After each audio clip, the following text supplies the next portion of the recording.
Welcome to Real Estate and Taxes with Lakshay. I will be helping you minimize your taxes. Perfect. All right. Good afternoon, everyone. My name is Lakshay. Thank you for joining my Tuesday Zoom session on real estate and taxes. Today, we're going to be talking about, is home staging business profitable or not? In my last YouTube series, what we've been basically doing is trying to cover topics like, is restaurant profitable, is Airbnb profitable, is real estate brokerage profitable, or any of the other types of business that you might be interested in. Let's say opening a hotel in Canada, or opening a cannabis dispensary, or even a hair salon. All of these are pre-recorded and they have already been shared in my YouTube channel, Real Estate and Taxes. So you can feel free to look at the recorded sessions there. So today's topic is home staging business profitable in Canada or not? Most of you guys are realtors, and I don't need to explain what a home staging can do to an existing listing or a house that needs to be sold. But I would still take my time to kind of describe. Home staging is basically preparing the house to be sold or to bring it in the market. Whenever you have a house, residential home that you want to sell, you would like to make it look good. You would want to declutter, remove big furniture, and make it more spacious.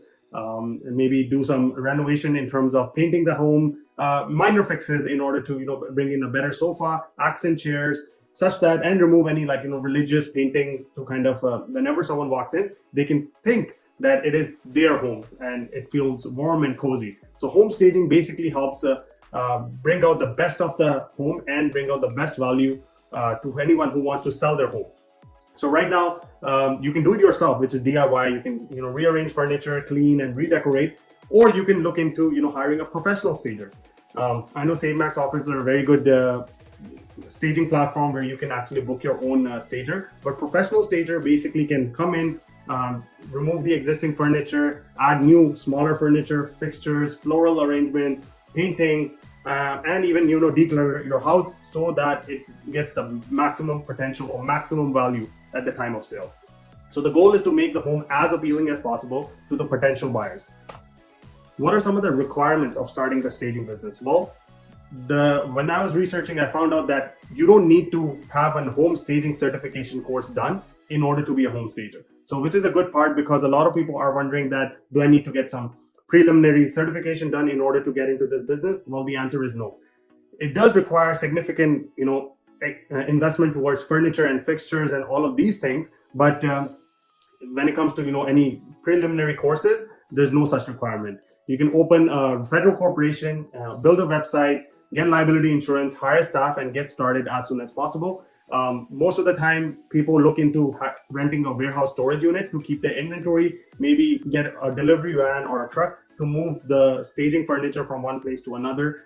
You also need some staff members or a helping hand to kind of bring in the furniture and remove the furniture. So it does get a little bit strenuous when it comes to doing this business. What are some of the benefits of home staging? Well, we already spoke about this. It can help you get the best value out of your home. So basically boost your profit. It can make sure that you're competitive. Your listing gets the most walk-ins, and it is competitive in the market, because whenever you're listing on MLS, people, before booking a showing, they would want to look at the existing house pictures. So before your virtual tour is done, if the staging is done properly, you'll get the maximum visibility in your area and the most number of walk-ins. Decluttering is one of the best ways to kind of show that even if your house is small, you can remove the dining table and maybe bring in some accent chairs, and that can make it more spacious for someone who's trying to envision living there. So definitely home staging increases your likelihood of getting a better value, as well as more walk-ins and closing out the sale transaction. What does home staging include? Well, decluttering, consultation, new furniture and decor, and floral arrangements, area rugs, and things like that. Now that we understand what is home staging and what is needed, let's look at what are some of the pricing packages that is offered in the market. So what are some of the pricing packages that I saw online? Well, if you just want a consultation done, it's very cheap, $150. But if you're looking for home styling, which includes maybe 5 accessories, you can look about spending from $1,000 to $1,500. Occupied full home staging could be looking at $2,250 to $2,800, which includes furniture, desks, accent chairs, end table, console tables, smaller type of furniture. But if you're looking to fully stage a vacant home, you can look towards pricing yourself to $3,000 to $5,000 mark. Why is it so expensive? Because this basically includes getting a delivery vehicle, loading up that vehicle with your staging furniture, going to the house, first moving the existing furniture out of the home to the basement or towards the garage, and then bringing in your brand new furniture into the home. And based on the market research that I've done, a typical staging would cost you around roughly 2,500, which is basically the middle package, and nothing less than that I've seen in the various other sources that I was looking at. But certainly, this can definitely bring in a better sale value. So even though it is a business that costs more money to list, but at the end product, when you're able to squeeze out roughly $20,000 to $25,000 additional from your listing, this is a great way to invest your money in. Now let's look at some of the challenges of opening a home staging business. Well, it requires significant investment. What do I mean by investment? Well, you need to invest in sofa, dining chairs, accent chairs, painting, bed frames, end tables, work desks. All of these would need to be required in order to start this business. If let's assume you just bought one of each and you got 2 or 3 stagings, you won't be able to furnish everyone at the same time. So it's always good to work out a deal with the local furniture store and see if they can give you a package deal for staging and start doing this business. All right, so but when we look at investing in inventory, I just gave a rough ballpark of $25,000 invested across 79 items, ranging from hard furniture, which is heavy like sofa, to like smaller things like bed, night tables and lamps. But anyone who's looking to start this business, the investment is significant. And once you buy this kind of inventory, you also need to warehouse it, which is another challenge, because with warehouses, you probably need a truck dock or even a drive-in, and those warehouses where you have to have this kind of access the rent is not cheap. So how can they become profitable? Well, I've done 3 preliminary analysis of 50 staging, 150 stagings, and 200 stagings. All of them average staging price of $20 to $50. If you do 50 stagings a year as a home staging business, you're going to come out as negative. Why? Because the labor costs, the rent, as well as some of the fixed costs involving motor vehicle lease are going to eat away most of your profit. So what do we need to do? We need to do more stagings.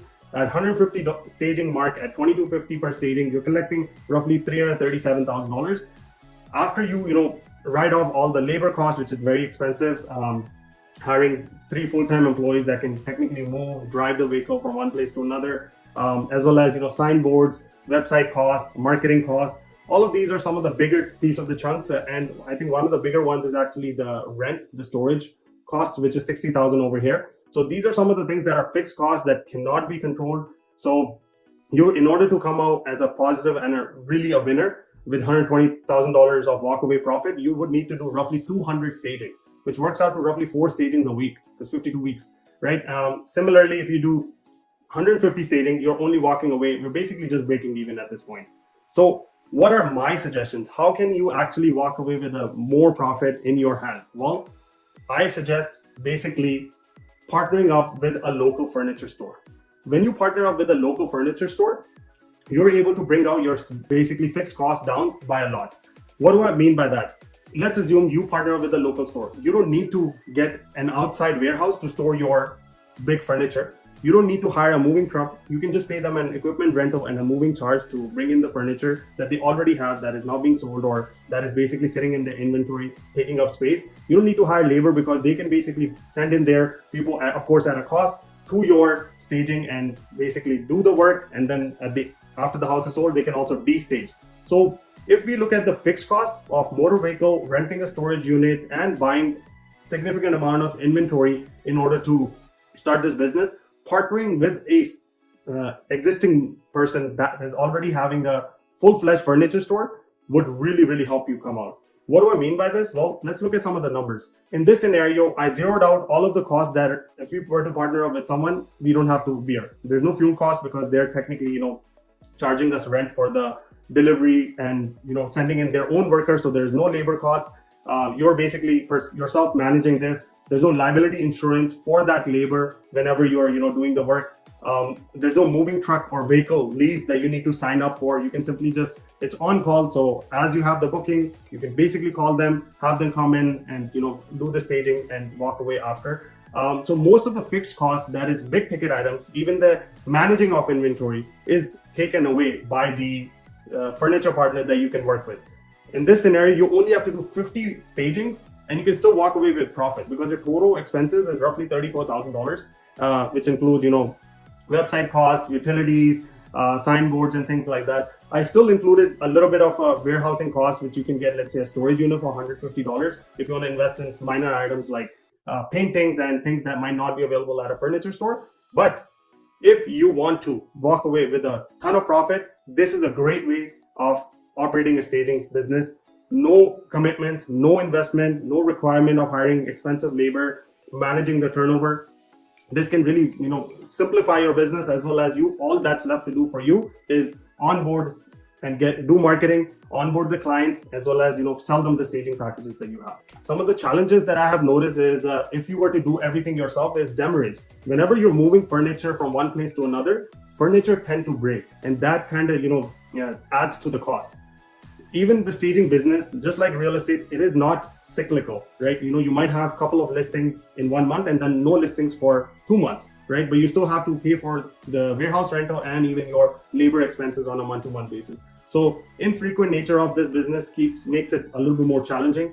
Even some of the staff I have noticed starts to steal inventory, which you have to install very good inventory management software, which can be costly. There's also high storage cost. If you have a warehouse with a truck dock, those are not cheap. We have Siddhak in the presentation. He can vouch for this, definitely.